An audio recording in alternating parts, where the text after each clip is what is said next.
সকাল 10টা নাগাদ পাণ্ডুগড় এসে পৌঁছেছি। বাল্যবন্ধু অতুল রায়ের বাড়ি।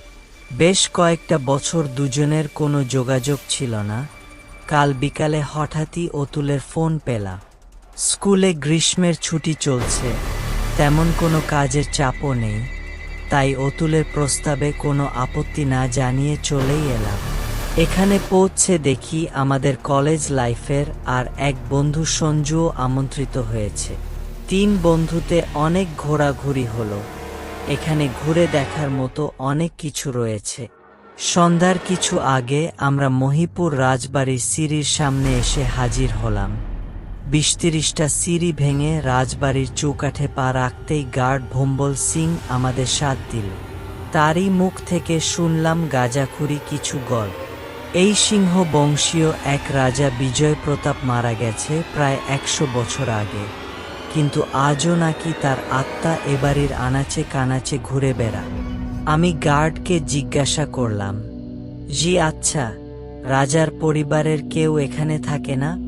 জি পরিবার। আজ যে এই রাজবংশের কেউ বেঁচে নেই।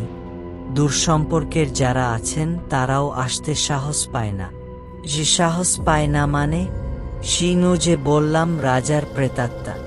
বিজয় প্রতাপের মৃত্যুর পরই শুরু হয় এই বংশের বিপর্যয়। রাজার একমাত্র ছেলে অজয় প্রতাপ ছিলেন যাকে বলে নষ্ট পুরুষ। মদ আর মেয়ে মানুষ নিয়ে বিভোর হয়ে থাকতেন, আর ওদিকে বন্ধুরা মজা লুটেত।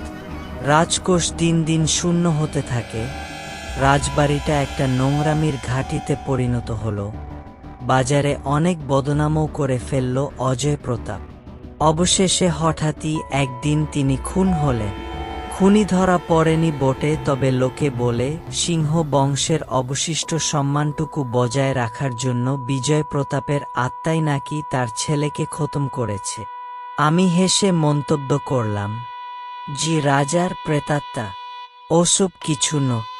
সম্পত্তি গ্রাসের লোভে বন্ধুরাই কেউ মেরে ফেলেছে বিকারগ্রস্ত বিজয় প্রতাপ। আমার কথা শুনে গার্ড কেমন এক ব্যঙ্গহাসি হেসেছিল। এদিক ওদিক ঘুরে রাত 9টা নাগাদ আমরা অতুলের বাড়ি ফিরে খাওয়া দাওয়া সেরে ঘুমাতে গেলাম। আমার আর সঞ্জুর শোয়ার ব্যবস্থা হয়েছে এক ঘরে। রাতে সঞ্জু আমাকে একটা মোটা সোনার হার বের করে দেখালো। আমি চিনতে পারলাম, এটা তো রাজা বিজয় প্রতাপের মোমের মূর্তিটার গলায় দেখা সেই চেনটা। আমি চিৎকার করে বলে উঠলাম, এই সঞ্জু, এটা তুই রাজবাড়ি থেকে চুরি করে এনেছিস? এই হ্যাঁ, তো কি হয়েছে? আমরা মূর্তিটার গলায় বেকার পড়েছিল তাই ঝেড়ে দিলাম। এটা এবার আমার গলায় ঝুলবে। যে দেখো ভাই, আমার কিন্তু খুব ভয় করছে। বিজয় প্রতাপের আত্মার ব্যাপারটা যদি সত্যি হয়, সে ধুর বাদ দে তো, যত ছেলে ভুলানো গল্প। যে তা হোক গে, তোর চুরি করাটা তো অন্যায়। কাল আমরা দুজন রাজবাড়িতে আবার যাব। তুই চুপি চুপি যেথাকার জিনিস সেখানেই রেখে আসবি, ওকে? জি আবে। কালকের চিন্তা কাল হবে, ঘুমাতো। এত দামি একটা চেন ফালতু ফালতু হাতছাড়া করব, পাগল নাকি? সকালে বাইরে থেকে অতুলের হাঁকাহাঁকি শুনে ঘুম ভাঙতেই দেখি আমি বিছানার পাশে মেঝেতে শুয়ে আছি। ধীরপির করে উঠে পড়ে আমি হতবাক হয়ে গেলাম। সঞ্জু ঘরে নেই। মনে পড়ল রাতের স্বপ্নটার কথা।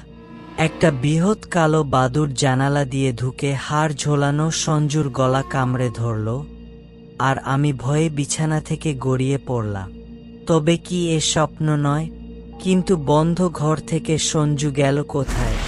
তবে কি প্রেত বাদুড়টা তাকে নিয়ে গেছে? অতুল আশেপাশে অনেক খোঁজাখুঁজি করেও সঞ্জুর খোঁজ পেল না। আমিও সঞ্জুর চেন চুরি আর রাতে দেখা স্বপ্নটার কথা এড়িয়ে গেলাম। রহস্যটা কাটিয়ে তোলার জন্য আমি অবশেষে সঞ্জুর মোবাইলে কল করলাম। কয়েকবার রিং হওয়ার পর অবশেষে ফোনটা রিসিভ করা হল। আমি ভুল পরিচয় দিয়ে বললাম, সে হ্যালো সঞ্জু, আমি তীর্থাঙ্কর বলছি রে, চিনতে পারছিস? আরে হাওড়ার তীর্থাঙ্কর। কান্না গলায় উত্তর এলো, জি আমি সঞ্জু নেই, ওর বাবা কইছি। সঞ্জু আর নেই? জি নেই মানে? কি হলো ওর? এই জানি না বাবা। কাল সকালে পাণ্ডুগড় গেছিল বন্ধুর বাড়ি। রাত প্রায় 3:30 বাড়ি ফিরে ঘুমোতে গিয়েছিল আর উঠে নাই। অনেক ডাকাডাকি করে সাড়া না পেয়ে দরজা ভেঙে দেখি এই অবস্থা। আমি বললাম, সে কি অদ্ভুত ব্যাপার, ডাক্তার ডাকেননি? ডাক্তারবাবু কি বললেন? ফোনের ওপাশ থেকে আসা উত্তরটা শুনে আমার সব জলের মতো পরিষ্কার হয়ে গেল, আর ভয়ে সারা শরীর ঝাঁকুনি দিয়ে উঠল। সঞ্জুর বাবা কান্নায় ফেটে পড়ে বললেন, জি ডাক্তারবাবু এসেছিলেন। উনি কইলেন কোনো এক বীভৎস ভয়ে নাকি সঞ্জুর হার্ট অ্যাটাক হয়ে গেছে। অতুলের বাড়িতে আর থাকতে মন করছিল না। এই বীভৎস অভিজ্ঞতার শিকার হয়ে হৃদস্পন্দন বহুগুণ বেড়ে গেছে। ব্যাগপত্র গুছিয়ে 10টা নাগাদ অতুলের বাড়ি থেকে বেরিয়ে পড়লাম। পথে পড়ল সেই রাজপ্রাসাদ। একবার ভেতর থেকে ঘুরে আসতে মন করল, প্রাসাদে ঢুকে পড়লাম। আর সেখানে গিয়েই আরও একবার উন্মত্তের মতো শিউরে উঠলাম।